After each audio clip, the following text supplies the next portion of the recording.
เมื่อนั้นปีศาสนาพระเป็นเจ้านับไล่ซอย568นี้เดือน12มา6ค่ำเมื่อในวันไหนตะเกาเขาเสื้อเป็นตะกะลอยจ้องเฮืองสามละออกลอยจ้องเฮืองละเย็นลูกยิงนางแสงสามนางสีดามินนางเลื่อนผองนางแสงเอิญนางเหลือนคำเลยลูกซ้ายแสงม้อนซึนพงเชา3 คึกดอนปอกหาเวียงต่างยันภาพเป็นเงาตนเงาเจ้าด่านหน้าตาปะตาสังกันกระถิ่งกะเจ้าเสียวเขาอันอยู่เศร้าเอาว่าปุริมากระดิจ้องกลางเวียงต่างยันในเสลตีปางไว้หลุดดันสังกันกระถิ่งในงนเงาเจ้าด่านหน้าถ้าเป็นเจ้าด่านหน้าหลุดดันสังกันกระถิ่งลองหนึ่งเลือสินันซ้ำกับซ้อมหน่อยซ้อมวันตาเสียสังขาเจ้าเล่เลี้ยงดูสากาปาพี่น้องเจออะไรผิดบอกบางถึงมาเลือสินันซ้ำไรหลุดด้านสังขาสังการสิตา2 บากไว้5 จุ่มหลุดด้านพระแสงแรง01แลต้นปฏิสาสีต้นหลุดด้านธรรมบูชาองสักตระแลนวากรรมสังขาสิเสียเจ้าอันปางมาทั้งหมดดังเสียงผมบาเจ้ายาหันเจ้าสั่งในจองทั้งหมดดังเสียงเพชรเบญตะกะเจ้าดานะทับกามย้อมมุนเจ้าเสียปัญญาสามิตึกสอนลิกย้อมกลางเวงต่างยานในสิได้ให้สร้างความการตานะลองได้เลือสีนั้นหมายขับ2 มาเจ้าดานะเขาต้องกูปอกกูยอมพมกันมาหลุดด้านโดนเงินประเดชาตาโคหลุดโคดานหมายขับ3เจ้าดานะเขากูปอกหลุดด้านเพื่อนโคดูแลหลุดด้านสั่งการยาหันสั่งการเจ้าสั่งทั้งสิ้นหมายขับ4เจ้าดาหน้าเขาหลุดด้านน้ำแสนสายเขาสารพักเขียวกูลองน้องและหมายขับ5 มาเจ้าดาหน้าเขากำบังซ้ำหลุดด้านนวากรรมะวัตถุเงินดอนในเฮ็ดโฮมกันเทศาของการดาหน้าตั้งหลวงได้ในการเนินนาทีตอนอันหลุดด้านผ่านเรื่องสั่งการกระถิ่งก็เย้าดูกว่าเย้าตอนสาการเลี้ยงดูก็เย้าดูกว่าเย้าเนี่ยกำไรถึงมาในตอนการอนุโมทนาแต่ดีโฮมจอมการดีกุศลได้เขาเฮ็ดสหของทั้งหมดทั้งสิ้นเส้นได้เสียจอมกลางเวงทำทุกย้อนว่าให้เจ้าธรรมะเทศนาโหตราปันเนี่ยว่าเลยเขายำอันเฮาหาเสดกามาหางยันตัดดีเฮ็ดเป็นปังหลุดตันเนี่ยตั้งแต่เขาเตะมาตัวถึงมาเร็วเพราะมีกว่า45 เมตรยาวสังเกตว่าปางเกียวเขาเฮ็ดเขาตั้ง1 ชั่วโมงเนี่ยก็เขาโหตราขึ้น15 เมตรแล้วนะเนี่ยเพราะนั้นก็เพียงคือเกาหลีดันยาวกว่าเกาหลีเลยเขาอ่อนกันห่อเลยอนุโมทนาดาโฮมจอมลองปล่อยสั่งการเหมือนไหนเจ้าเคยเอาหัวข้ออันว่าเจ้ายาหันเลยผ่านเรื่องสั่งการอันว่าในนั้นสินัดบันห่อบันตะเกาเขาขอนั้น พระเบียงเจ้าเขาตั้งศาสนามาม่วนออกมาในเกกังปีดังกาลาลงนั่นมาตั้งวาดาศาสนาพุทธเจ้าเมื่อพระเบียงเจ้าเขาไปมาตั้งศาสนาพุทธเนี่ยอันห่มงำเป็นใหญ่ลงเนื้ออ่างขวางนาดีซึ่งเดิมเมืองตอนนั้นพระเบียงเจ้ามาเป็นพระราชนัดเป็นผู้ใหญ่เฮ็ดเงาเฮ็ดกันกวนวันกวนเมืองเสียอยู่เศร้าอยู่บ่เนี่ยเป็นสราปิดังกาลาเขาความบาลีห้องว่าพระมนาเนี่ยห้องเขาว่าพระมนาง่ายมันได้อ่อนกันห้องว่าปูงาเนี่ยความเฮาอันเฮาเศร้าลงในวันเขามื้อนั้นดังยามเขาซ้ำดังเฮ็ดเขาซ้ำเอาปีดังกาลาเป็นอย่างนับสอนบันกวนวันกวนเมืองสอนบันกวนวันกวนเมืองตั้งโรงเรียนมันปกป้องลูกอ่อนกวนวันกวนเมืองเอาเปิงเวดะปีดังกาลาอันว่าในนั้นเป็นอย่างปูงสอนมาปั่นกวนวันกวนเมืองกวนวันกวนเมืองเสือมีลูกล่างหลานเดียนเสือนั้นก็อ่อนนั้นกว่าขึ้นปางพึกพ่อนอันนั้นอ่อนนั้นกว่าขึ้นปางสอนการเฮียนอันนั้นมาเฮ็ดจังได๋ลองเสือนั้นเฮาหลอมด้วยขึ้นปืนอันพระเปียงเสาโหตราเสือนั้นก็ กดินติกานิกายะนศิลขันธาวกานันก็มากะหบปุงนากุดาดันดาวะก็มากะหบญาปุงนาโซนาดันดาวะก็มากะหบญาปุงนาพระมายุวะเนี่ยนำหนักเขาจะนั่นเป็นอย่างนั้นตรงวงนั่นเฮ็ดสระก้นวันก้นเมืองเฮอยู่เช้ากินทางลงอำใจความกาก้นวันก้นเมืองอยู่ก็ตัวกาคุณออกคำก็ตึงเลยปึงอิงเขาเอาเขาเฮ็ดสระลงเพิ่นอยู่เช้ากินทางลองนั้นเขาหลองด้วยขึ้นเมื่อพระลองเอาเสาสีถัดเตเกิดหันนามา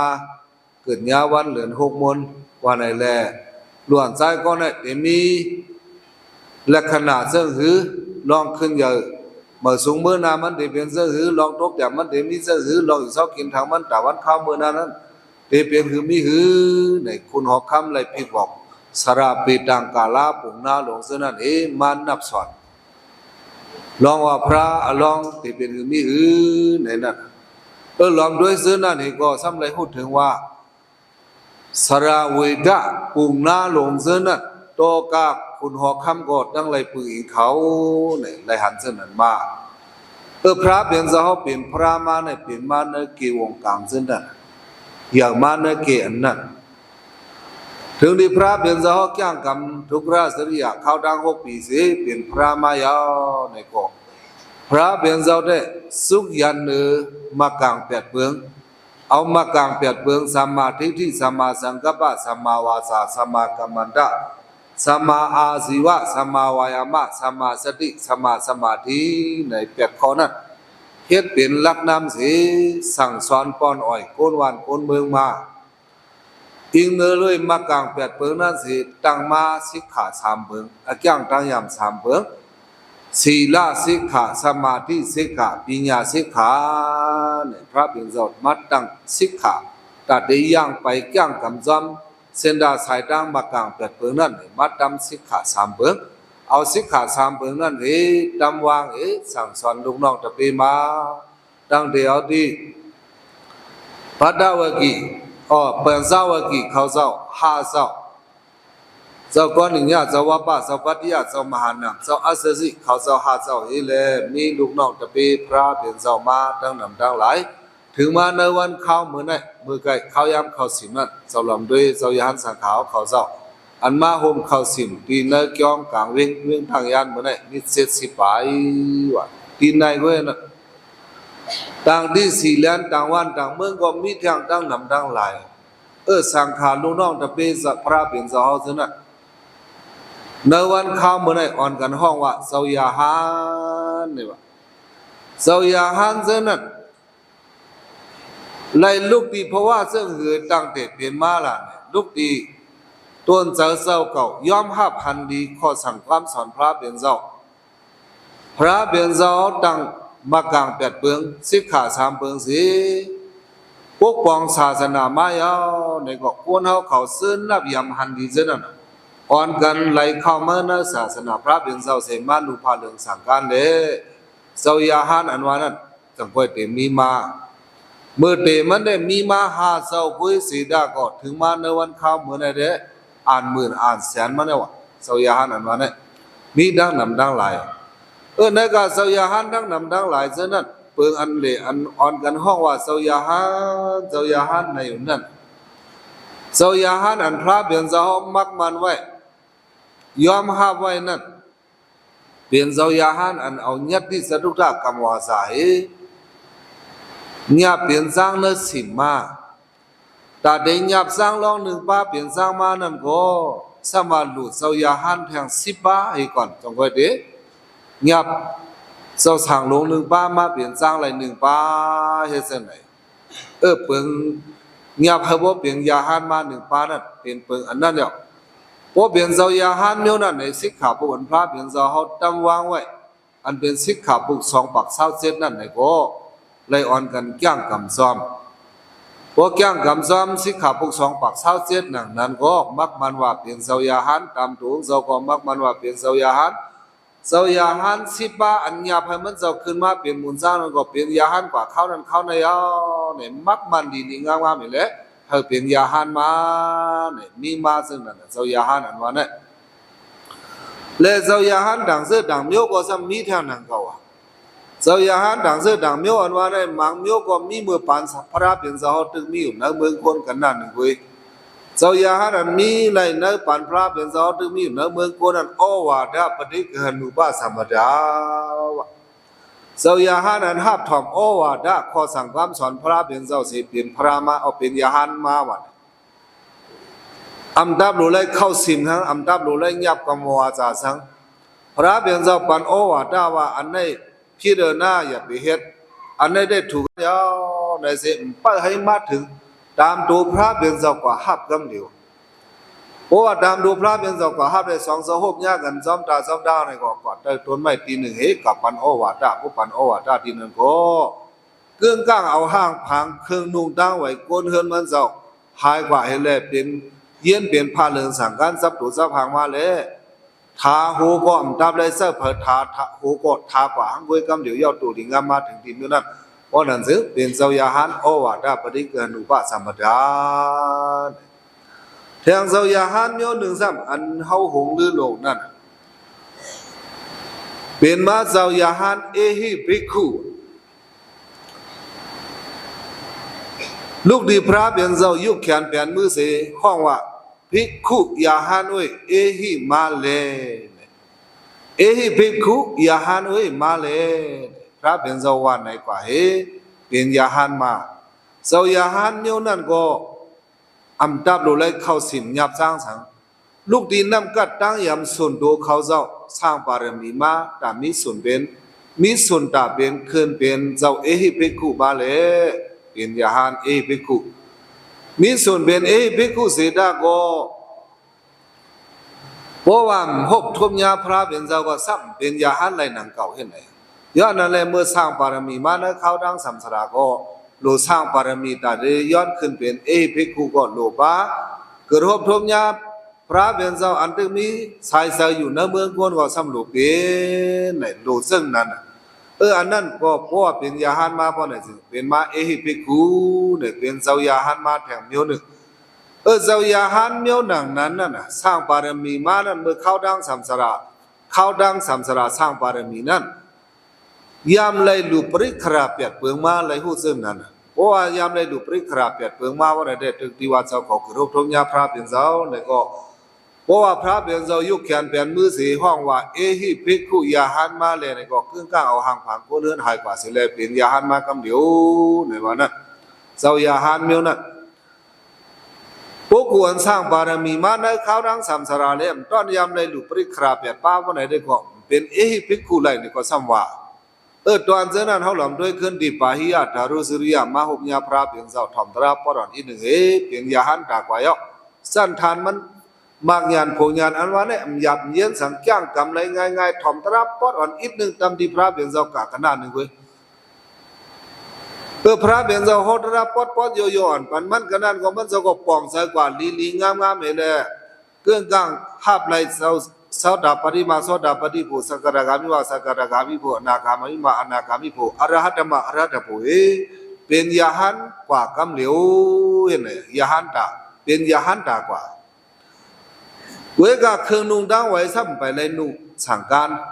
ตึกนุ่งไม่ปิดปอดอันเอาไม้พอในสร้อยซับกันมากกันนั่น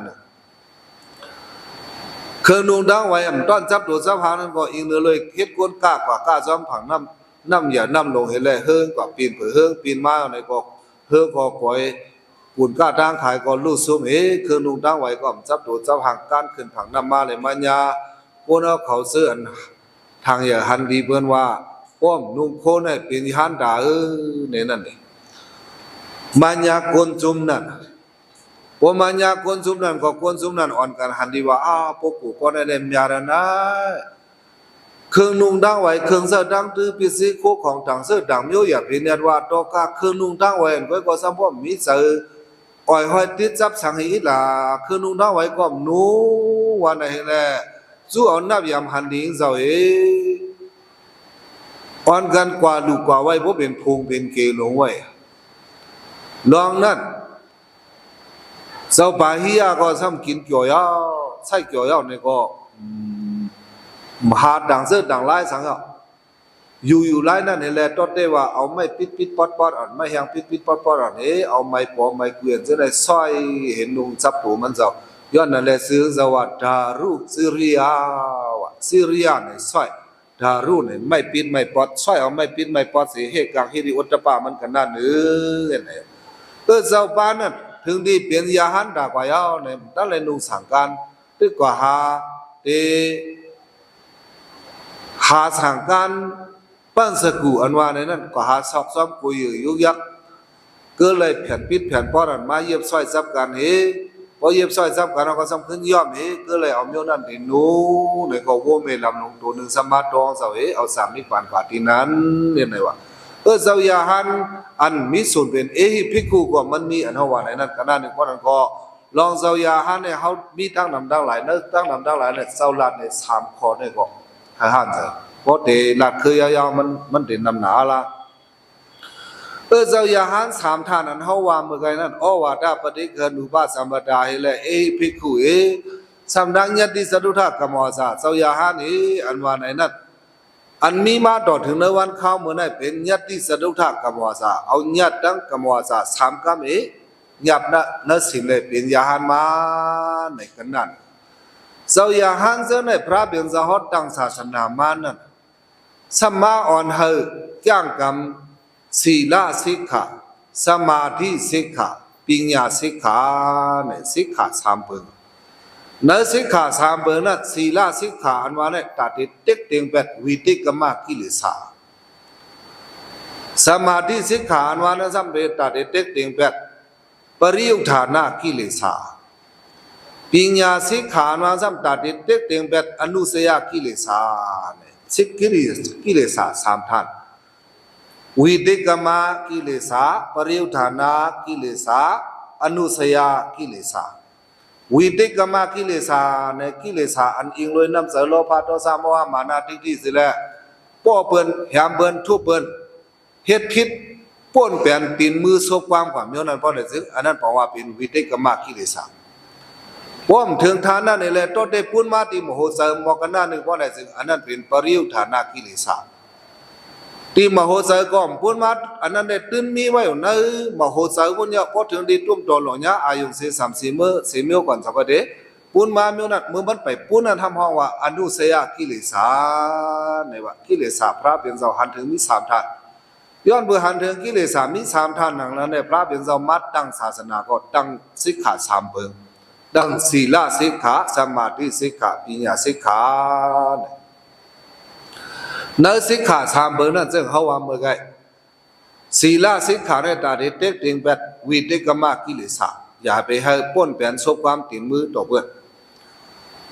สมาธิสิกขาบางจ้างกรรมสมาธิเสียมีสมาธิอย่าไปให้กิเลสพูนมาติสาตัวที่กิเลสพูนมาติสาในก็พวกจ้างกรรมสมาธิสิกขาก็กิเลสจะนั้นวอดกว่าเย็นกว่าและอนุสยาอันมกทางอ้องทางว่าอยู่ที่มโหสถวันยาวเข้าหึงหนุนั้นได้ก็อันนั้นให้เอาปัญญาเสด็จเด้ในพระเพียงเจ้า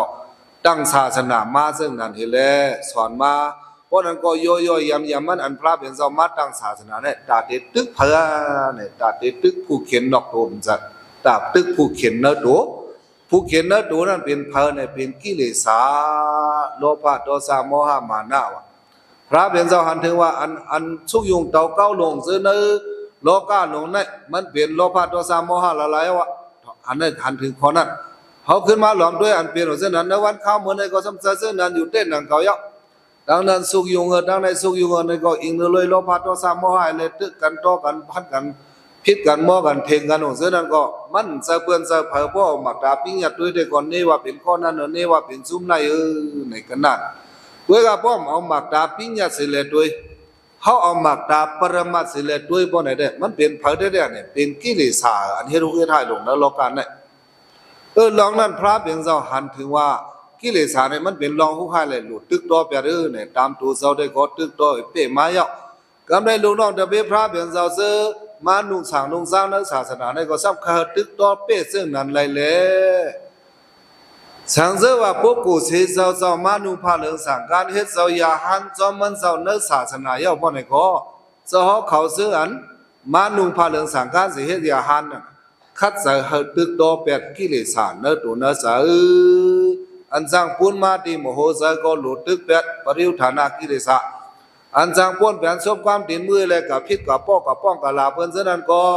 วิเดกมากิเลสนั้นก็หลุดตึกเป็ดอันไปซะสังไปปูนมาที่มโหใส่ผู้ว่ามันมีอยู่ที่มโหใส่ในกิเลสอันนอนวันไปทายอยู่เนื้อปูมันนั้นก็เนื้อมโหใส่เขานั้นก็ให้คัดใส่ตึกดอเป็ดแต่เด็กตึกดอเป็ดอนุเสียกิเลสนั้นหลวงปิญญาเสเลตึกแต่เด็กตึกดอเป็ดปริยุทธานากิเลสนั้นหลวงสมาธิสิกขาเสเลตึกแต่เด็กตึกดอเป็ดวิติกมากิเลสนั้นเอาศีลสิกขาเสเลตึกในพระเป็นเจ้าวานในมาพ่อมาสอนมาซึ่งนั้นย้อนไปว่าตัดตึกดอกิเลสเป็นเลยพวกกูเสียเจ้าเสียบ้าสังวามานุภาเรื่องสั่งการเฮ็ดเจ้ายาหันจอมมันเจ้าเนื้อศาสนายาวพ่อในก็ตั้งกินตั้งนุ่งตีอยู่ด้านเสายายุดยาเสนพระเป็นเจ้าเอาไม้มีปักเปลืองเสนขุดเขาเจ้าไว้กับกายเลยเครื่องนุ่งดังไว้ผ้าเรื่องสังการในก็เปลี่ยนเจ้ายาหันยอกเกินเลยนุ่งผ้าเรื่องสังการนั้นคือเข้มมันนี่แหละ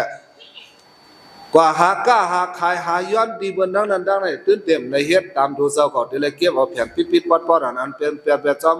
กุยอยู่ยุกยับจอมป่าซ่าช้างแข็งเท่านั้นมาเย็บซอยจับกันนี่แหละยอมเฮเลนูในปังสุกุลาวะสังการอันนุโกหมุนมุกหมุนมีปองว่าเส้นไหนเดี๋ยวเลยหาสังการเส้นนั้นเสเลนูเว้ยอันว่าหลุย้อนที่นั้นที่ในตะกาก็นั้นก็ในมาในพวกเปิ้นผิดบอกปากถึงมาเนี่ยในกว่าย้อนตามดูเจ้าก่อนที่เลยหาในก็มเจ้าว่าลูกค้าลูกขายลูกหาเกี่ยวกับแผ่นยกแผ่นยักแผ่นพิษแผ่นป้อหลังเส้นนั้นมาเย็บใส่ซับกันในย่อมในนุ่งกว่ากันนั่นอันนั้นตาเฮ็ดสังปองล้อนั่นในตาตึกตัวเป็ดกิเลสกับไก่เลยเครื่องนุ่งดังไว้ข้างดีผางามคะเลยอันคืออันเข้มสีหาก็เดียเลยดูไรเฮ็ดเพื่อนพิมพ์บอกให้เลยกว่าย้อนก็เดียมในเฮ็ดกับไก่เลยลองในเฮ้เจ้ายาหาเนาะเขาเจ้าอัตตาปอกหนึ่งมาซ้อมดาซ้อมดังมากันโตพระเป็นเจ้าเพื่อมากันโตพระเป็นเจ้าถึงมาเผาปอดดาเนี่ยยามันยาศูนย์มาศูนย์เอาคนนุ่งดังไว้เขาเจ้ากว่าเป็นโมเดลไหน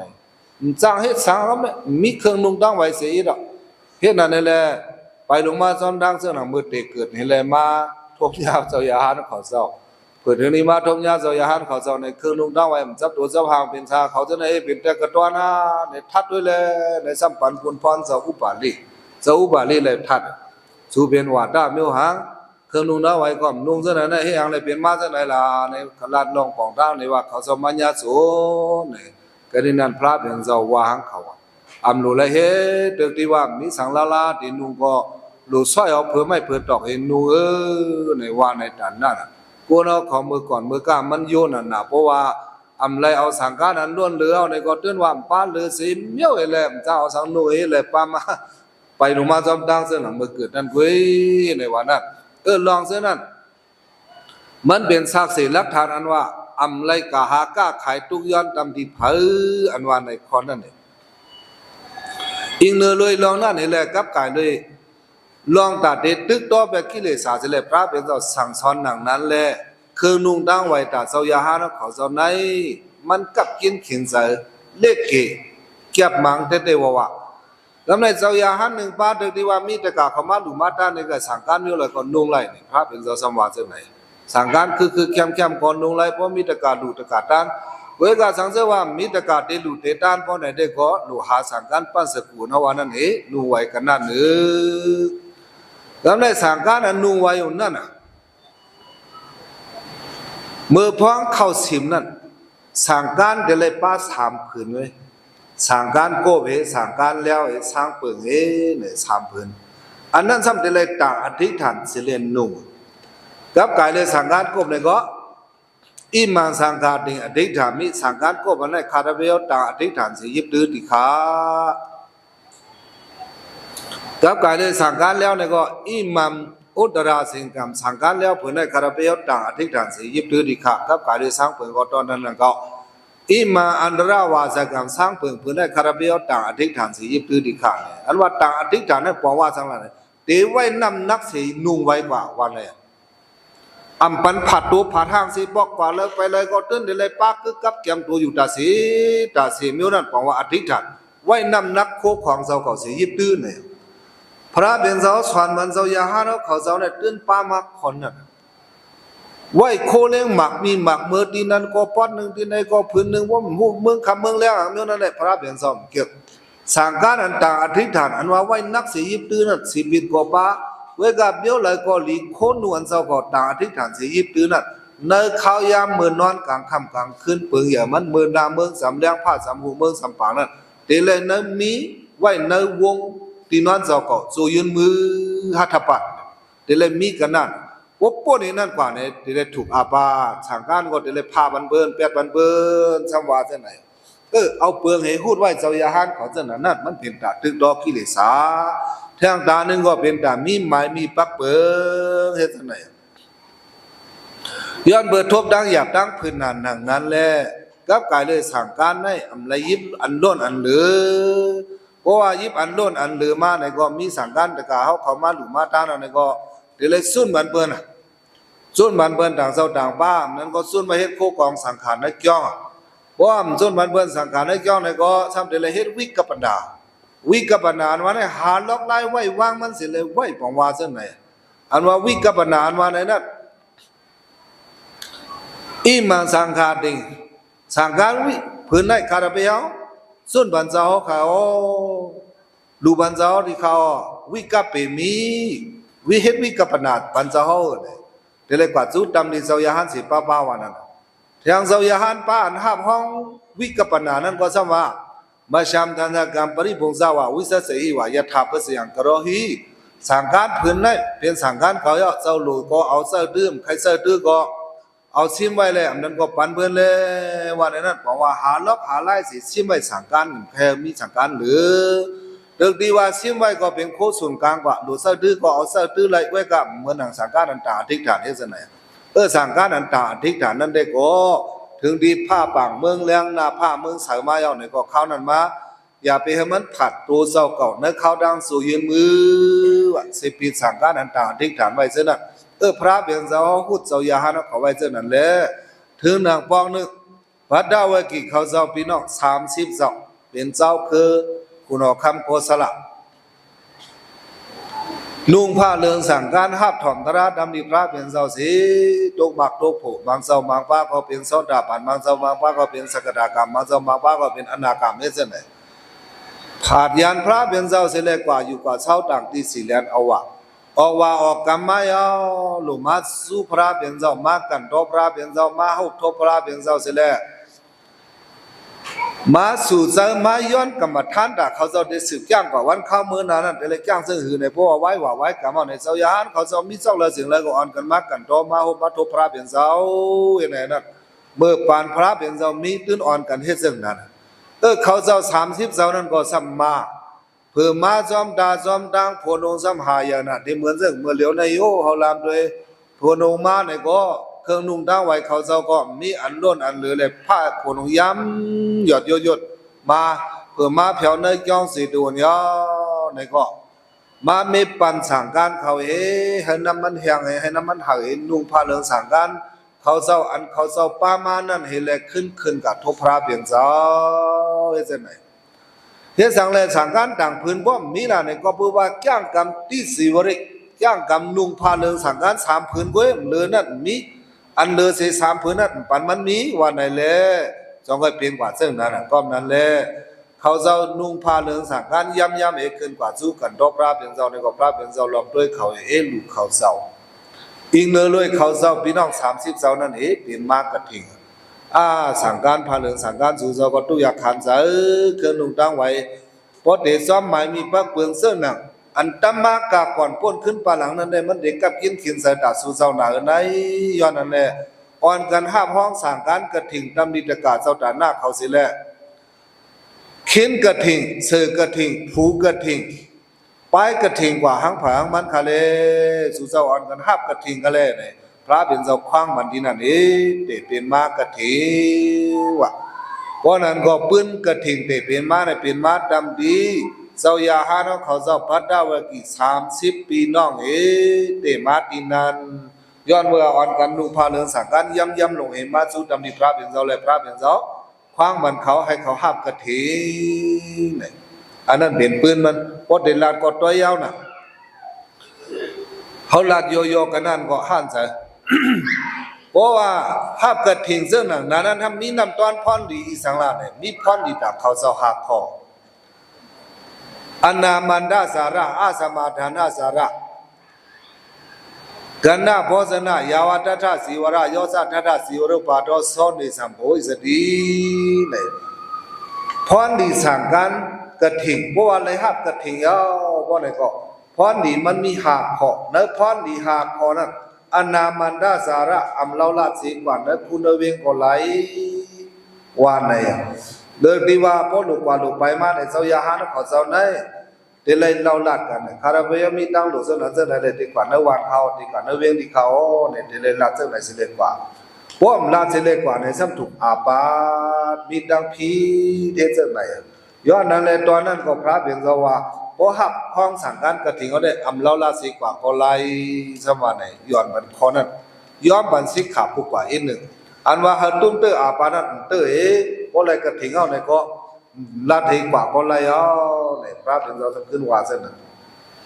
อันดามันดาสาระอาสมาดานาสาระสั่งการอันเป็นต่างอธิษฐานไว้นั่นป้ากว่าป้าไปเลยพาไว้เสติดีก็ไล่เนี่ยนั่นก็สมว่าปามาคอหนึ่งเพราะว่าไปยำเลยครับกับสั่งการกระถิ่งปีนี้ไปเลยสั่งการกระถิ่งเพราะในเด็กก็สั่งการอันเจ้าก็ต่างอธิษฐานนั่นเดี๋ยวเลยป้ากว่าป้าไปตัดเสียนั่นเหมือนเรื่องคู่อับเดินเรื่องพี่น้องไต้หวันนี่กว่าดังเลยก็เดี๋ยวเลยป้าไปหัวลูกเบาตัดสีตาป้าสีปิดก็โดนนั้นสั่งการก็โดนนั้นเพราะว่าอะไรครับสั่งการกระถิ่งเขาได้ก็อาสมาทานาสาระคู่ขอนต่างอธิษฐานไว้ฉะนั้นอัมป้ากว่าป้าไปคนไรไว้ก็เลยกว่าคนไรสบายเลย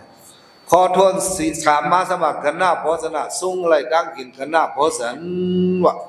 กันหน้าโพสนะอันมาในตั้งกินอันตะเกาเขาเสริมว่าหูดีบองวินิวิการเสร็จแล้วผิดบ้างหมุนเสาเขานั่นผิดบ้างเสาเขาเมื่อกินข้าวดีเฮิร์นเขาในวันในมันไรวันนั้นเพราะว่าเส้นนั้นในเสาหานะเขาคือดีเลยเมื่อสุ่งวะดีเลยว่าเมื่อหักตาซ้อมขาเนี่ยก็นั่นก็ไรในเมื่อกินข้าวดีเฮิร์นเมื่อกินเนื้อสีดีเฮิร์นเมื่อกินปลาสีเฮิร์นในไรใจความเส้นนั้นในพระเป็นเสาว่าไว้เส้นนั้นย้อนนั้นเลยเขานั้นก็เพราะว่าตะกาเขาลักแล้วไม่มาว่าเส้นนั้นก็สังเสริญวันเลยหักสั่งการกระถิ่งเขาได้ก็อัมเวโกลายเป็นไทยปวาซึ่งหือมาปางมือก็มือสุ่งเลยสัมวาซึ่งไหนนั่นกันนาโพสนะอันนั้นก็ข้อหนึ่งกำไรข้อทวนสีมายาวะดัตถสีวระสังการนั้นกาเปียงใครเสดื้อก็เสดื้อเลย3 ผืน 5 ผืนเซตผืนใครเสดื้อซื่อก็เสดื้อกว่าไหลความการสังการนั้นต่างอธิษฐานไว้นี่ก็ว่าเพราะว่าอำไรกระถิ่งได้ก็สังการเนี่ยแต่ละ23 ผืนก็3 ผืนไว้กันนั่นหนึ่งเห็นไหมเลขข้อกำลังสุดเครื่องลูกโคดันพองยามเบือนลูกกระถิ่งสังการนั้นเครื่องลูกโคดันอันว่าซาปริวาระอันเฮาวันในมือไกนั่นนี่อันนั้นก็กาแบ่งตะกาเขาใครลูกใครด้านลูกด้านก็ห้ามห้องไรสมวาสไหนเมื่อได้ก็ได้ในตะกาบอกใส่สามลาบอกเขาบอกคุณนางเมลูกด้านมันสังขารเจ้าในกองเนี่ยอันเดิมนอกกองในกอง2 ปากไปหาสูงอันนั้นเป็นยาวะดัตถสีวระก็ว่าไล่โยสัทธะสีวรุปาโตโซนิสัมภวิสติสังฆานันพูดเป็นมาซ้อมสังฆานกฐินนั้นกาเปียงเป็นมากาหือก็มีศูนย์5 ห้องไหลมุโมบรรทุกข้องอาปาสังเส30 เบื้องในพระเป็นเจ้าว่าในนั้นเป็นพรนิกถินั่นแหละอันนั้นเป็นพรนิกถิอันเด็ดถึงโดถึงหางเสายาหาเนาะเขาจะอัน5 ห้องสังฆานกฐิเท่านั้นแล้วแต่เขาซื้อเป็นเจ้าด่านหน้ากระถิ่นนั้นก็เขาบอกว่าในพรซึ่งนั้นซึ่งนี้ในพระเป็นเจ้าว่าไว้เต็มที่ได้กว่ามีเวกามมีเสดาก็สระทั้งเราเขาจะขึ้นไม่เอาตีบอกมันว่าเจ้าอย่าหาเนาะเขาจะอนามันดาสาระเขาบอกว่าเราหน้าดีกว่าเลยก็ไล่ในตะกาวเขาเสื่อมย้ำในหลุดสั่งการกระถิ่นซึ่งนั้นได้ก็เนื้อเขาดังสัมสระในเขาเคยกวาดดังเราไปดังเลยก็มันมีอันกี่อันข้ออันคำสิกว่าเลยกว่าง่ายไปรวมไหลในก็ว่าป้อมป้าไม้พังนี่ก็เรียบเต็มได้หน่อยโยจะขอลำด้วยเพิ่งเสื่อมปันมือเดียวเนี่ยเขาหลอมด้วยเขาลูกดีในนาทีเขาอยู่เมื่อก่อนไล่ขาเนี่ยเพิ่นเปิดทัดจอมตามีเซตตีเขาอ่ะทัดฉังได้ก็ห้องหุ้มก็ทัดไม้พังทัดขุนก้าตั้งขายยักด้วยก้นนี่ลูกเลยมากกว่าเลยทัดเซตตีพวกเป็นนั้นเนี่ยก้นดูกระถิ่งเลยเต็มดอดดีของพวกแต่ผมพอสั่งหมอลาจอม กำไรมันตอนนั้นนาทีตอนนั้นอันว่าพอดีถึงห่างขอทางถึงดูตะกาเจ้าตาหน้าอันว่านั้นนี่ก็กว่าแล้วไปแล้วก็มีลองกินลองของในกันหน้าหนึ่งซ้ำแทงก็บัวยามซอยแถมมันเจ้ายาหาเราเขาเจ้าเฮาหลอดดังพิษโดยกันหน้าพอเสร็จแล้วถึงดีเขาดังสัมสราเจ้าก็กว่าวันตามื้อนั้นก็กินดังกินเจอก็อันถูกเจ้าเก่านั่นเต็มเป็นมีกินอีสังก็จังได้ถูกเลือดถูกล้มบากควรกุมโยก็นั่นก็เป็นพรดีกระถิ่งเปืองนึงไหนลองได้กวนเอาในวันข้าวมื้อนั้นญาติสอบญาติจีน่ะกำว่ากินอันนั้นไรวะกำว่ากินอันนั้นไรวะเนี่ยมันมีซึ่งนั้นอันว่ากินไรเท่านั้นเท่านี้อันว่านั้นเป็นเบอร์ห้อมไปต้อนยามไรดูพาเลืองสั่งงานกระถิ่งมาในก่อนนับสอนพรซ่ามันให้ขึ้นกันก่อนไรวะพรให้ลองห้อมไรเหตุการณ์ต่างหน้าดังหลุมานั้นดังกินอันนั้นแม่นดังกินอันนั้นแม่นในใกล้หมอมีก็พอไรหลุไรด้านพาเลืองสั่งงานกระถิ่งเอาได้ก็ดังกินอันนั้นถูกแม่นเจ้าเขาในมันหมอมีในวันในกว่าเพราะนั้นก็พรดีกระถิ่งในตาเจ้ายาหานะเขาเจ้าหาคอตาเจ้าตาหน้าเขาก็ง่ายๆซึ่งเจ้ายาหาเขาเจ้าหาคอนั่นเองสร้างไรหับป่าซึ่งนั้นไหนก็ไม่เจ้าทำได้ขึ้นไม่สืบลาในปันโดยลอกเปลืองกระถิ่งอีกหนึ่งกระถิ่งอันว่าเนี่ยแต่กาเจ้าตาหน้ากระถิ่งนั่นใครกว่าลูกปากย่องก็ไรซิกย่องก็ไรดูย่องเดี๋ยวไว้ก็ไรเขาเฮ็ดป้อยเสียลูกก็ไรอำเฮ็ดป้อยเสียลูกก็ไรมีสังการเพื่อนเลี้ยงติ่งติ้วกว่าดูว่าคาราเบลลูด้านสังการกระถิ่งตาเสาเขาในก็ไรวะสังการดังนำดังหลายกันหน้าหนึ่งเลยอันเป็นกระถิ่งเนี่ยมีหนึ่งผืนไว้เพราะว่าเอาสังการก็เฮ็ดกระถิ่งก็อันก็จะนั่นเป็นกระถิ่งอ่ะสังว่าเอาสังการแล้วเฮ็ดกระถิ่งในก็สังการแล้วอันไว้ซับตัวเจ้าย่างเขาเนี่ยผืนนั้นก็เป็นกระถิ่งต่างเสื้อต่างผืนเป็นกระถิ่งไรสังว่าเอาสร้างเปลืองเฮ็ดกระถิ่งเพราะไหนก็มีสร้างเปลืองพื้นนั้นก็เป็นสังการกระถิ่งต่างเสื้อต่างพื้นซะนั่นเป็นกระถิ่งไรเนี่ยให้ต้องไว้ผ่อนคอนั่นเพราะเป็นนั้นโคดูโคด้านสั่งตาสังการกระถิ่งในอันดับดูยาดูน้ำดูสังการหนึ่งพื้นนั่นก็เป็นกระถิ่งเนี่ยให้ต้องไว้ผ่อนคอนั่นลำได้ทำแทงสังการหนึ่งผืนก็ถ้าไม่เป็นกระถิ่งสบายดูด้านถึงตำดีสังขาเจ้าขาลาเนี่ยอันนั้นมันเป็นข้อถามหนูไว้เนี่ยผืนเหลียวก็หลุดด้านตำดีสังขาเจ้าหลุดด้านสิผืนเช้าผืนก็หลุดด้านสังขาเจ้ามันเอาเสกันว่าเคยเจ๊โคดูโคด้านหนึ่งผืนนั่นเพราะว่ามันเป็นกระถิ่งเนี่ยก็เจ้ายาหาแล้วเขาเจ้าไล่เข้าก่อนนะสิมีกว่าปันกันนะสิบุญปันซ้อมกลางปางกลางแรงเลยปันเนื้อจ้องเลยปันเนื้อลูกตีนอนเลยได้เลยกับปันเนื้อสิมุนกาเป็นเจ้ายาหาอันเอาหวานนะจ้องเดียวกันนั่นได้เลยเข้าก่อนนะสิมีแต่เขาจุ่มไรก้อนนั้นก้อนในมาลูกบ้านด้านพาเรือนสังการกระถิ่งตาเขาไว้เอาขาสังการอันในเจ้าป้าเลยมีสังการในเบื้องเจ้าป้าเลยสังการ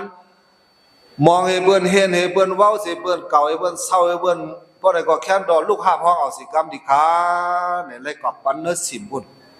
เมื่อกับปันเนื้อสิมนั้นซ้ำเลยปันตั้งลิกตั้งไล่จะเลยว่าจะเลยปันเอาเย็นมันเยอะเอากว่าเลยในละลายมันไล่จะเลยปันตั้งลิกตั้งไล่ว่าสุนาดูเมปันเดสังโฆเนี่ยเอาเนี้ยที่ดุริยกรรมวาสาสิกับปันเนื้อสิมเนี่ยอันกับปันเนื้อสิมมือพ้องหนังนั้นนั่นปันสังการกว่ายาวในเจ้ายาหันอันมีศูนย์ห้าเอานั้นก็ห้าเอาสิเลยมันจะคินกระถิ่งว่าอิมังสีวะเรากฐินาอัทรามีอิมินาสีวะเรนะกฐินาอัทรามีสังการนั้นคาราเบลคินกฐิงดีขาภูกฐิงดีขาป้ายกฐิงดีขาเพราะมันจะคินกฐิงหนังนั้นยาวในก็ทำไรตึกส่วนเจ้ายาหันอันคือต่างๆปาเส้นนั้นอัฏฐดัมพันเดสังฆาสะกฐินันธรรมิโกกฐินัตถาโรอนุโมทถะสังการเพื่อนได้คาราเบลห้าพ้องเอากินกฐิงยาวภูกฐิงป้ายกฐิงยาวดีขาแขนดอสังขาเจ้าเขาอ่อนกันโหมโจมจอมสิกรรมขาอ่อนกันให้ยังก็โหมโจมจอมอันนั้นบอกว่าตึกโซนให้เปิ้นโหมโจมจอมมันเจ้าเพราะว่าตึกโซนให้เปิ้นโหมโจมจอมมันเจ้าฉะนั้นก็เจ้าย่าอันคือฉะนั้นก็สั่งเลยว่าอัฏฐธรรมปฏิสังฆาสะกฐินันธรรมิโกกฐินัตถาโรอนุโมทามิอันจะห้าพ้องสังการกฐิงให้ภูกฐิงกว่านั้นป้ายกฐิงกว่านั้นคาราเบลมีดังโหมโจมจอมดิขาโอในป้าเลยป้านั้นจะเลยว่ากับดำซึ่งสิขาเขาจะมีเล็กอย่างกันนั่นอันนั้นเป็นเปลืองสังการปันทางการนั้นกฐิงก็ใน สังการกระถิ่งอันว่าในนั้นตะการดูมันได้ก็ดูเดี๋ยวก็ดูหลายตีก็ไล่เจ้ายาหันอันที่ฮับกระถิ่งในนั้นซ้ำจะเลยเป็นเจ้ายาหันในจ้องเหลียวเอาว่าห่มกันอย่าไปให้ยอมหาปาวะอย่าไปให้ยอมกันก็อย่าไปให้ยอมหาปาเจ้ายาหันหนึ่งป้าเอาจ้องให้เอาว่าให้ขาจ้องในเนี่ยมันเป็นกระถิ่งไร2 ป้า3 ป้า4 ป้ามันเป็นกระถิ่งไรเดี๋ยวเลยมีเจ้ายาหันเอาว่าห่มกันหลายป้าก็5 ป้าขึ้นเนื้อเห็นไหมนะเพราะว่าเตรียม5 ป้าขึ้นเนื้อเนี่ยมันเป็นกระถิ่งเจ้ายาหันในจ้องเนี่ยมี5 ป้าอยู่หรอกเว้ยกาห้ำเอาว่าห่มกันก็เนี่ยตา4 ป้าได้เอาว่าตาป้ามเอาว่าอันว่าในเมื่อเดือน8 ลอง 1 คำนั้นอิมาสมิวิหารอิมาเตมาสาวสาอุเปมีนว่าเข้าทั้ง3 เดือนตั้งเดี๋ยวเดือน8 ลอง คำนึงได้กว่าต่อว่าถึงเดือน11 ลอง 1 คำนั้นในเข้าทั้ง3 เดือนได้คาราเบลได้อยู่เช้าในจ้องในตีเหลียวกุ้ยขาในไว้คออย่างเธอซึ่งนั้นเพราะว่าเอาว่าอันเอาว่านั้นสังเสริว่าเอาว่า4 ป้าไว้แต่เจ้ายาหันป้าซ้ำเอาว่าก็เนี่ยเพราะนั้นก็ไปเป็นกระถิ่งเลยเดี๋ยวเลยเอาว่าปุริมาโฮมกันดัง5 ป้าว่าหังก็ว่าปุริมา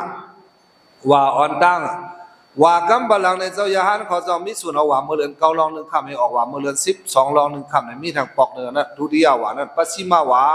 ในก็ว่าเพราะว่าเป็นเจ้ายาหันอันเอาว่าปัจฉิมานั้นได้ก็ซ้ำมีส่วนหับกระถิ่งว่าโลเลยเป็นเจ้ายาหันอันเอาว่าปุริมาโฮมกันเนื้อว่าเข้าดัง3 เดือน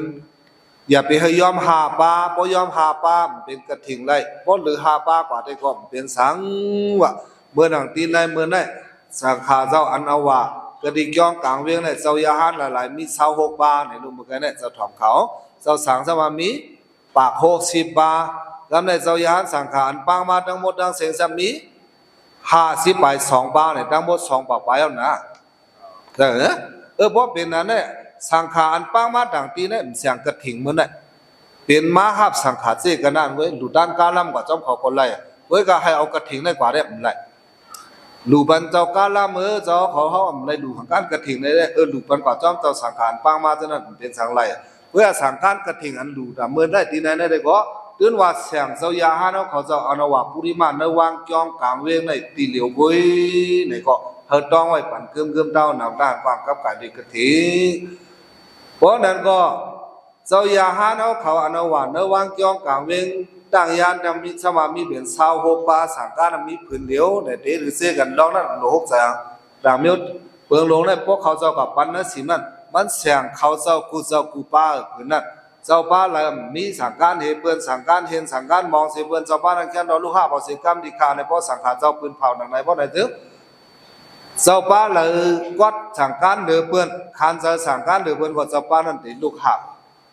มันได้เป็นลูกตะกางให้มันก็เอาเลยเนี่ยไรว่าเช่นนั้นเจ้าป้าได้เป็นเจ้าเสียลงบนเนื้อจ้องได้หลุดเป็นมันหับในก็หลุดไรว่าเช่นนั้นเจ้าป้าได้เป็นก้นอันเหตุการสังขารเนื้อจ้องนำสิเปิ้นในก็ไรว่าเช่นนั้น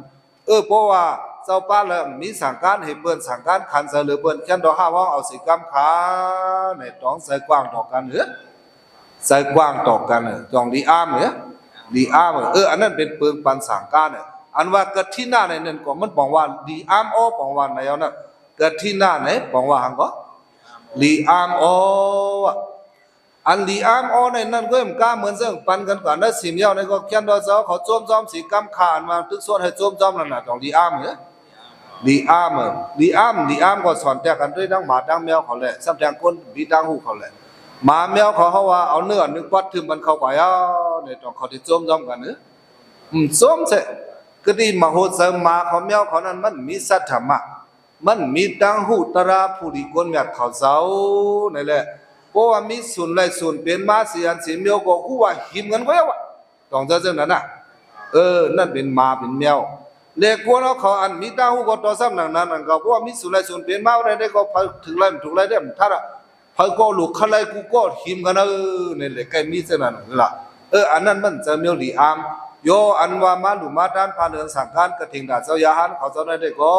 5 ห้องกว่าเย้านี่ก็แค่นโดสือจะซ้อมสิกรรมขาอันว่าในนั้นก็เป็นที่ดีอามเจ้ายาหันเขาอันในสังขารกระถิ่งนั้นก็ถักก็ว่าได้ทำได้มองเสือเลยโคคมเสือเล็กเสือน้อยในก็มันจะเจ้าเลยสังขารกระถิ่งก่อนนั้นคาราเบลมีตั้งห่มซ้อมได้ดีขาอนุโมทนามิข ผ้าห่มซ้อมเจ้าใหญ่ๆนำอันว่าในนั้นก็เป็นอาจ้างตั้งยามผู้ลีก้นแมดเขาเจ้าอยู่เศร้าซ้อมกันได้นั่นก็ลีอามเนี่ยก็ทิ้งอันว่าในบ่ได้ว่าซื้อๆก็บอกว่าลองลีอามอ้อในกันนั่นนึงก็ว่าไรลองมันกึมในก็ว่าไรก็เพื่อเจ้าญาแล้วเขาเจ้าอะไรครับสั่งการก็ทิ้งยาวนั่นเพราะในก็เพราะว่าเขาเจ้าอะไรครับซึ่งนั้นยาวในก็เปลืองจ้างทั้งกรรมวินิสิกขาปุผ้าหมายนั้นผ้าโหนั้นเขามีลองสันหอนค้อนเขาสังซ้อมมันมีลองหยับยุงฮุกใจสังซ้อมมันเตือนว่าอะไรอยู่มันกึมหลีงามเมื่อนั่นแหละกระถิ่งนั่นบอกว่ามันกึมในก็ว่าในเพราะนั้นก็ลองกระถิ่งได้เขามาหลานเนี่ยแต่เขากันได้หนึ่งก็เขามีตั้งห่มซ้อมเสียอะไรหลุดเลยด้านผ่านเดินสั่งการกระถิ่งได้อันเขาว่ามาเย้าในเป็นลองวินี้แล้วในผูกยอดต้องบันราสว่างก็เป็นไงเนี่ยอันเป็นสุขด่านวินี้พี่ธรรมะย้ำคำเนี่ยเลยล่ะจำได้ครับขึ้นไม่หลับเลยลองสุขด่านทางอีรอดอ้อนั่นแหละแต่เขาโปยุกโปใหญ่มรหลับลองดูลองด้านพาเรืองสั่งการกระถิ่นได้เลยดูจอมข้าวจอมยามมันเลยดูไว้ออกวายเดี๋ยวเหลือน11ลอง1คำต่อถึงเหลือน12ม้วนข้าวดัง1เหลือนเว้ยอันเลยดูเลยด้านเจ้านั้นข้าวดังเจ้านั้นนั่นเพียงเพราะว่าเป็นกาลาฐานด้าเนี่ยว่าเป็นฐานะอีสังก็กาลาฐานะหลายหลู่ด้านภูริก้นแมทเขาเจ้าอันพระเป็นเจ้าฮ้อเนี่ยว่าลอกไล่ผู้ดีก้นแมทเขาเจ้าเหตุการณ์ฐานะดังหลุดสัพพุริสาฐานะเนี่ยมีหักข้อสักเกจังฐานามเดติสัทธายาฐานามเดติสักเกจังฐานามเดติกาลินาฐานามเดติอันเนกหิตาสิกโดฐานามเดติอาฐานสะปรัญสะอนุภัสสะฐานามเดติเนี่ยผู้ดีก้นแมทเขาเจ้าเหตุการณ์ฐานะดังหลุดอันว่าเนี่ยมีหักหลายหาเปิดนั้นสัทธายามีดังยุ่มยำเสเลหลุดานสักเกษานับยำเสเลหลุดานกาเลนะมอหลุเมียนข้าวเมียนยามันอันนั้นก็ฮิดาสิดาเมื่อหลุเมื่อด้านก็สลายโคของอันเจ้าก็หลุดานกว่าและเมื่อเจ้าก็หลุนั้นอาดานันซาเปรนซาอนุปเหสะมหาตุ้มเตอตัวก็มหาตุ้มเตอป้าเปิดในหลายหลุผู้ดีคนแม่เขาเจ้าเหตุการณ์ฐานะดังหลุนั้นมีหาเปิดในหลายเหตุการณ์ผู้ดีคนแม่แต่เหตุการณ์ฐานะดังหลุหาเปิงนั้นกาเลนาฐานามเดดีหลุด้านแมนข้าวแมนยามก็เป็นหลายผู้ดีคนแบบเขาเจ้าดูหลายผู้ดีคนแบบเขาเจ้าเหตุการณ์ฐานะดังหลุแมนข้าวแมนยามอันว่าในได้อาการดุกัสสะฐานามเดดีหลุด้านบันแขกดังที่สี่เหรียญฮอดมาแถวที่อยู่เจ้าเก่าเย้าในก็มีข้าวที่พักวันน้ำกัดน้ำเย็นน้ำอุ่นน้ำใหม่อันจะได้ตั้มมันเลี้ยงมันดูมันบ่ได้ซึ่งอันนั้นเป็นกาลฐานะวะเลี้ยงดูแขกเกิดมีกษัตริย์ดานำเดลี่ลูด้านมันพวกกวนปากตาไปตั้งเพิ่นที่กว่าตาไปตั้งเล็บเดียบตั้งผืนตั้งเล็บเดียบผืนตั้งกินตั้งยามเอาในก็เอาตั้งกินตั้งยามกับตอนกับยินกับอย่างมันเบิ่นบ่ได้ก็อันนั้นก็เป็นกาลฐานะแทงคอทวนสามารถกีฬานาสะดานำเดลี่เอาลูด้านมันทำที่พวกคนไข่คนเป็นยุ่มดีกินหวานฉะนั้นกาซอยบรรกายายศยาเครื่องนุ่งทั้งไหวเครื่องอียศอียาเขาเสนาบ่ได้คนนั้นเป็นกาลฐานะหมายคับ3หมายคับ4มาทุเบกดานามเทดีคนนั้นอึบอยากตั้งกินตั้งยามหนอเสนั้นก้อมกาคนไว้หมากอลิมแมวกอลิมสานอึบตั้งกินโนตัวมักตั้งกินเลยอึบตั้งกินหนูนั่นเขาเจ้าก็เอาตั้งกินตั้งยามมันกัดตอนมันบ่ได้ซึ่งอันนั้นก็เป็นกาลฐานะยานิดานินวะสดานินวะพลานิเครื่องหมากวากดังกินข้าวน้ำโถลินซ่ากว่าอันเจ้าก่อเอามาเอาแห้งเจ้าก่อจะเลยผูกออกเนื้อสนเนื้อเหือกเจ้าก่อนั่นผูกพึ่งสุดเอาการหลุดด้านมันตำดีพวกกุศลมีศีลขอนทางเพิ่นในก่อนนั่นเป็นกาลฐานะในกาลฐานะพระเป็นเจ้าฮ้อนในปันไว้หากเคาะ1ดูด้านมันแขกอันมาแถวเดียวเจ้าเก่า2ดูด้านมันก้นกว่าตาไปตั้ง3ดูด้านมันก้นอึบก้นอยาก4ดูด้านมันก้นไข่ก้นหนาว5มาวากแดงถูกเขานำดังกินอันเจ้าเก่าเอามาแห้งเสผูกซ้อมมาเนื้อสนเนื้อเหือกนั่นหกเพิ่งสุดเอาดูด้านมันตับดีปกุศลมีศีลเขาก็ไหนก็อันนั้นเป็นกาลฐานะเพราะเลยดูเลยด้านกาลฐานะนั้นเป็นก้นเป็นผีกว่านั้นเขาดังสัมสระซาในปานในก็พรดีมันเตหอทางถึงโดนเจ้าก่อนนั่นเขาดัง3,700,000กวนเขามันก็มือก็เล็กขันเจอพออย่างมาจงไปแค้นเจอเท่ามาก็แค้นเจอ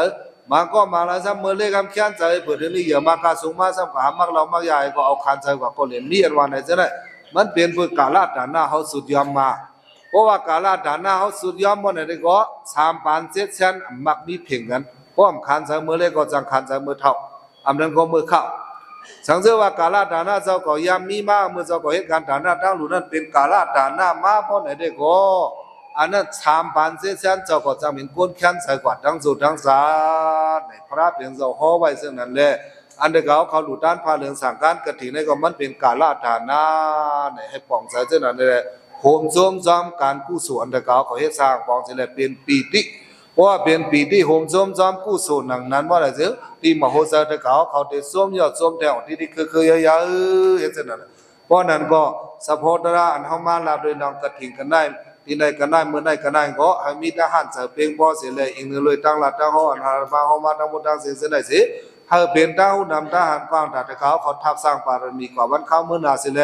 ให้บารมีเสียวสุมกูเต็มด้านเสียวถึงมาผลนิพพานกัดเย็นขันไว้สืบไปเองมันสากรรมลุยดา